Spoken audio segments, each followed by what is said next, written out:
Manchester United jetted off to Malaysia for the post-season tour of Asia. I bet they were really looking forward to that. Oh, wow. Eh? We were both looking at each other going, do you know what? You imagine the players, what they're thinking at the airport as they're checking in.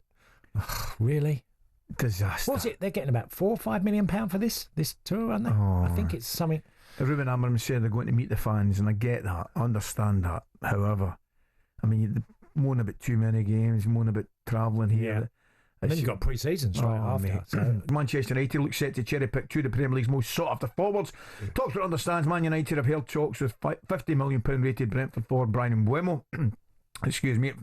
It follows news that Rose Matheus Cunha has agreed a 5-year deal to join United. Two good players, there's no doubt about that.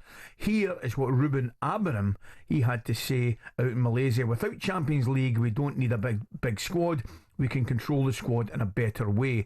The squad isn't going to change so much because we have FFP rules. We are not allowed to do much this summer. Is that what the United fans want to hear? I know they might need to hear it. Is it what they want to hear? It's testing his coaching ability to the limit, isn't it? And without doubt. So, okay, now you know what you've got. You know you haven't got European football in midweek. I want a more solid and tight-knit group.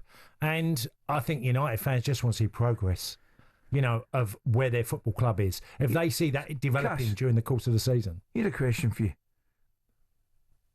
Have they got a better chance of seeing progress if he changes the shape of that team?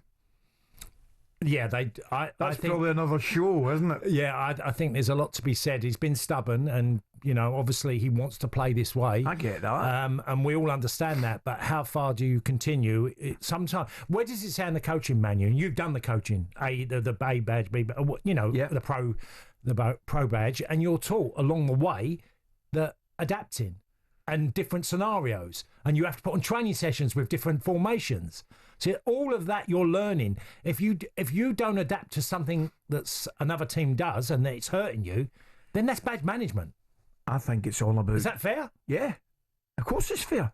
I think it's pretty straightforward. I think it's all about getting the best you can out your players. And whatever and what way you do that. Yeah, it's about learning, and it's really earning your stripes as a coach as well. I agree, mate. You might have your favourite formation, but if you look at your team and go, I don't know if I can do that here. I don't know if I've got the type of personnel. I'm not sure he'll do that, though. No. Well, hopefully he can bring in enough. Yes. And also get some of the players that he's had injured and players out that they can bring in some more money.